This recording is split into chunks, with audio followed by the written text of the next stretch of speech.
warahmatullahi wabarakatuh. Kembali lagi kawan di Legenda Catur Dunia. Masih dari video Chess Olympiad 2024 babak ketiga. Di babak ketiga tadi malam kawan, pecatur nomor 1 dunia saat ini dengan elo tertinggi saat ini Magnus Carlsen akhirnya turun juga kawan, turun gunung, memperkuat tim negaranya Norwegia berhadapan dengan tim Kolombia. Sebelumnya, Norwegia mengalahkan Korea Selatan di babak pertama, ditahan imbang di babak kedua oleh Kanada. Di babak ketiga ini, Norwegia menghadapi Kolombia dan Magnus Carlsen akhirnya turun juga kawan untuk memperkuat tim Norwegia di papan 1 menghadapi Grandmaster Roberto Garcia. Dan Magnus di hari pertamanya pada babak ketiga ini telat 10 menit kawan. Saat lawannya melangkah pion E4, Magnus Carlsen belum datang. Baru 10 menit kemudian kawan, Magnus Carlsen datang mengisi data permainan. Seperti biasa, seremonial terlebih dahulu, atur posisi bidak agar lebih ciamik cantik, baru melangkah. Ya untung saja telat 10 menit kawan, kalau telat 15 menit Magnus kalah WO. Nah, Magnus bermain dengan sisila defense, pion C5. Kuda F3, pion E6, sisila Prancis, kesukaan Magnus kawan. Pion D4, pion pukul, ambil balik, dan Magnus bermain dengan sisilakan. Seperti beberapa hari yang lalu kita ulas permainan Magnus Carlsen dengan sisilakan kawan di Title Tuesday. Nah saat itu putih melangkah dengan gajah D3, variasi modern kawan. Pilihan keduanya variasi kuda atau variasi Maroc-Sibin. Inilah yang dimainkan oleh Roberto Garcia, Maroc-Sibin kawan, untuk perkuat senternya. Kalau kalian memilih jalur modern dengan gajah D3, biasanya akan diikuti gajah C5 seperti yang saya tunjukkan kemarin kawan di video Magnus Carlsen di Title Tuesday. Bagi kawan-kawan yang belum melihat permainan Magnus Carlsen di Title Tuesday yang membuat langkah pengorbanan di tahap pembukaan kawan, pengorbanan menteri kawan, bertukar dengan 3 perwira minor putih. Videonya nanti di akhir video ini, linknya saya sertakan seperti biasa. Nah gajah ini biasanya akan ditarik mundur kawan. Setelah ada kuda B3, tarik mundur ke peta E7, ke peta A7. Sudah saya sebutkan kemarin variasi gajah mundur ke peta A7 kawan. Nah, variasi yang lain adalah variasi kuda yang biasa akan diikuti menteri C7, kemudian gajah berkembang ke D3, kuda F6, rokade pendek, kuda C6, pertukaran kuda ambil balik oleh pion D. Nah, pion F4, pion E5. Di jalur permainan variasi kuda dari variasi sisilakan kawan, kuda C3. Tapi kita dapati di permainan ini variasi Maroc-Sibin dengan pion C4. Tentu saja Magnus kuda F6, kuda C3, menteri C7 kawan. Nah, di sini putih memilih mengembangkan gajah E2. Pilihan kedua di sini. Pilihan pertamanya di sini adalah pion A3 kawan. Dengan gajah E2 ini kawan juga bertujuan untuk blokade di sini kan. Blokade karena ada ide pengorbanan sementara dari hitam. Kuda ambil pion E4 diikuti menteri menyerang balik nanti 2 kuda ini. Nah, salah satu cara juga untuk antisipasi serangan seperti ini kawan dengan pion A3. Untuk juga kontrol peta B4 ini kawan. Kalaupun ada pengorbanan sementara, putih masih tetap unggul kawan. Nah, kuda pukul kuda, menteri E5. Di sini kalian bisa backup dengan gajah D3. Langkah terbaiknya seperti ini, mengembalikan kuda. Nah, kalian bisa langsung rokade. Nah, di sini bisa berlanjut mungkin kuda C6 kah, ataupun dengan pion F5 mungkin. Tapi kalau kalian pada posisi ini memperkuat kuda kalian dengan pion F3, masih ada pion D5. Tetap kawan. Kuda tetap akan jatuh, tapi putih baik-baik saja, tak ada masalah juga. Gajah E2 dipilih oleh putih, Magnus dengan pion B6-nya. Untuk keluarkan gajah terangnya kawan, berikan tempat di diagonal terang panjang nanti. Putih rokade, Magnus gajah B7 untuk menyerang pion pusat kawan. Nah, menteri naik ke peta D3, salah satu opsi terkuat di sini, memilih dengan pion F3. Setelah kuda C6 kawan, di sini langsung terjadi baku hantam. Karena memang kuda ini sangat berbahaya kalau kalian lengah sedikit. Ambil contoh ya, kalian bermain dengan pion A3 untuk kontrol peta B4 dari aktivitas gajah kuda. Ya wassalam kawan ya. Kuda pukul kuda di sini, kalian kehilangan perwira. Kalian ambil, gajah keluar. Wassalam sudah. Oleh karena itu kuda pukul kuda C6 ambil balik menggunakan pion oleh Magnus Carlsen tanpa menggeser pion di pusat kawan. Jadi pion ini dipersiapkan juga untuk menyerang petak pusat. Nah, menteri naik ke petak D3, langkah kuat dari putih, segera aktifkan menterinya kawan untuk perkuat petak B5-nya kawan. Dari potensi pion ini didorong maju, berikutnya juga berikan dukungan bagi gajah nanti keluar ke petak E3. Nah, melihat posisi di center cukup kuat kawan, Magnus tidak mungkin dobrak petak pusat, apalagi bermain di sisi menteri dengan pion B5. Magnus Carlsen memilih dengan langkah pion H5. Langsung keluar menyerang kawan. Walaupun tidak terlalu disukai oleh Stockfish kawan, Stockfish menyukai keluarkan gajah terlebih dahulu. Untuk menyerang diagonal ini mungkin ada pion F4 kawan, diikuti dengan dorong pion. Ya kalian dahului dengan pion E5, mungkin pion F5, gajah C5 skak. Kalian blokade kah? Itu jalur kesukaan engine kawan, keluarkan gajah. Magnus tidak peduli, memilih untuk menyerang dengan pion H5. Gajah E3, gajah D6. Nah, di sini pion F4 untuk blokade diagonal gelap, tapi kontrol pada petak G4 hilang kawan. Diisi oleh Magnus dengan kuda G4 menyerang gajah gelap. Nah, Stockfish menyarankan sikat saja. Tapi kalian tentu tidak akan mau menyerahkan lajur H ini bagi benteng. Sniper-sniper di sini sudah dipersiapkan juga oleh Magnus Carlsen. Dan dilanjut dengan pion A3 kesukaan engine kawan. Putih memilih dorong pion E5-nya untuk mendapatkan ruang usir gajah blokade diagonal gelap sebelum caplok kuda ini. Gajah mundur ke petak E7 dan gajah D4 untuk meninggalkan tekanan dari kuda. Ya, kalian sikat kuda ini juga tak ada masalah sementara waktu. Dua opsi terkuat. Gajah D4 pilihan dari putih. Magnus dorong pion D6. Langkah bagus kawan untuk mengembalikan posisi gajahnya nanti. Pion E pukul pion D6, gajah ambil balik pion D6. Kemudian gajah F3 menantang pertukaran gajah terang. Lagi-lagi kawan, kuda ini dicaplok saja sesegera mungkin.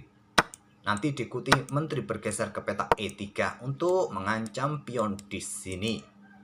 Ya, mungkin pion B5 akan didorong oleh hitam kawan. Memilih gajah terang F3 dan Magnus Carlsen sekarang sudah waktunya untuk rokade panjang, rokade pendek, saran dari Stockfish kawan yang terkuat. Magnus Carlsen langsung menukarkan gajah pukul gajah. Ambil balik oleh menteri, baru Magnus rokade untuk mencegah menteri putih mendapatkan benteng. Dan di sini putih sudah saatnya memainkan pion B3 untuk perkuat rantai pionnya dari ancaman menteri hitam kawan. Tapi putih meninggalkan pion dengan langkah kuda E4. Menteri ambil pion C4 lanjut Magnus kawan. Putih tidak melanjutkan ambil gajah karena gajahnya jatuh dan kudanya bisa jatuh karena temponya skak kawan. Dengan benteng AD1 terlebih dahulu lagi-lagi melepaskan pion kawan. Tapi ya gitu, dia menjaga lajur D kawan, dia bisa kehilangan gajah. Gajah tarik mundur ke petak E7 oleh Magnus, sekarang pion B3.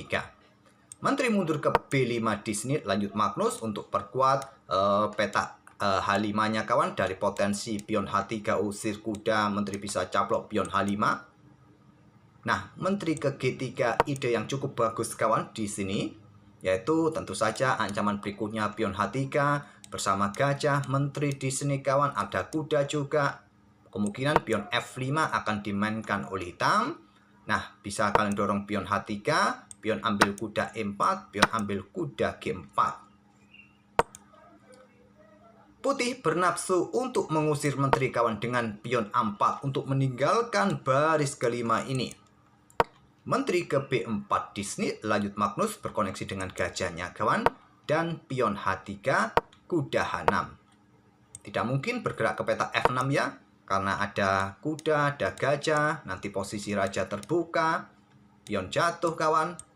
Walaupun sama-sama di sini melepaskan pion, cuma posisi Magnus Carlsen ini juga sedang mengincar pion-pion yang di sini cukup berbahaya juga kawan. Dan juga posisi dua perwira bisa jatuh salah satunya. Ambil contoh ya, menteri ambil pion H5. Nah, kuda ini bergerak kawan ke petak F5, ancam gajah. Kalau gajah bergeser, kuda yang jatuh. Kalau ada kuda bergerak ke petak G5 ancaman skakmat, ya disikat terlebih dahulu. Ya, gajah ini tetap akan jatuh oleh kuda nanti ke depan. Kembali lagi ke permainan aslinya, Roberto Garcia memilih dengan langkah gajah C3 usir menteri. Blokade akses menteri menjaga pionnya jatuh. Langkah terbaik lainnya gajah ini tarik mundur ke peta F2, tapi menyerang menteri. Dan Magnus sekarang unggul 2 pion dan berpotensi juga unggul 3 pion. Dia mempunyai pion bebas yang terkoneksi di sisi menteri dengan 2 pionnya nanti dalam permainan endgame. Benteng D7, ada kuda F5 sekarang, jaga gajahnya kawan. Kemudian benteng FD1, opsi yang lain menurut Stockfish dengan langkah pion G4. Sepertinya bisa mendapatkan gajah di peta E7, tapi tidak kawan, karena kuda bisa lompat ke peta H4 untuk serang menteri. Kalau menteri ke peta G3 Disney, menteri ini ambil pion yang ada di peta A4. Benteng ambil gajah, menteri ambil kuda di peta E4. Dan kalau menteri ambil kuda Disney, ya menteri bisa bergerak ke peta E3, bisa mendapatkan gajah. Magnus masih unggul beberapa pion kawan. Jadi memilih dengan langkah benteng FD1 kalau Stockfish menyukai dengan pion G4 tadi. Ya simpel saja, dengan benteng FD1 pilihan dari putih untuk memperkuat lajur pusatnya kawan. Nah, Magnus sekarang keluarkan benteng AD8. Merasa unggul 2 pion, sudah saatnya untuk mengadu benteng-benteng. Mengawali permainan endgame lebih cepat. Ditolak dengan langkah pion G4 sekarang, kuda H4. Sama seperti tadi kawan. Kalau menteri ini bergerak ke peta G3, nanti menteri ambil pion A4, hampir sama seperti tadi. Menteri mundur ke peta E2 untuk menjaga kudanya di sini.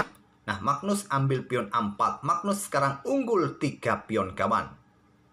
Dan sekaligus juga posisi menteri menjaga pion dari ancaman menteri putih. Benteng akad naik serang menteri. Menteri mundur ke peta A3, menekan gajah di sini kawan. Kemudian raja bergeser ke H2 lanjut putih. Magnus bertukar benteng, pukul benteng D7, ambil balik, tantang lagi dengan benteng D8, geser benteng untuk merebut pion di sini. Terlebih dahulu pion H pukul pion G4, lanjut Magnus. Kemudian di sini pion ambil balik. Kalau sekarang benteng ambil pion A6 dalam posisi ancam menteri. Nah, di sini bisa bergerak dengan langkah kuda F3 skak atau menteri ke peta C1 kawan. Putih memilih dengan langkah pion H ambil balik pion G4 dan Magnus melangkah kuda G6 serang pion yang di sini. Pion F5 malah membuka diagonal gelap kawan. Gajah D6 lanjut Magnus menantang pertukaran dengan kuda kawan. Ditolak, raja mundur ke peta G1. Kalau disikat ya menteri yang ambil balik, tim punya skak, raja bergeser mungkin, diikuti dengan langkah pion pukul pion dan seterusnya. Magnus masih mempunyai banyak pion kawan dan pion putih habis. Raja mundur ke G1, menteri C1 lanjut Magnus skak, blokade dengan menteri E1. Gajah ikut menyerang kembali kawan. Gajah C5 skak. Kalau sekarang kuda ambil gajah ini, maka benteng menusuk kawan. Mungkin pion ambil kuda di sini, sikat, ambil balik, ambil. Ya, tetap kalah ya putih. Magnus masih mempunyai banyak pion. Raja naik ke G2. Kuda ikut bermain ke peta H4 skak. Nah, raja ke peta H3, langkah terkuatnya di sini. Nanti diikuti dengan langkah benteng ikut bermain juga kawan. Nah, blokade dengan kuda. Kalau dengan raja ambil kuda, ya ancaman skakmat 1 langkah ya. Nah, kalau diblokade oleh kuda, maka menteri ambil gajah. Sudah dalam posisi yang sulit. Langkah apapun tidak bisa menyelamatkan putih dari kekalahan.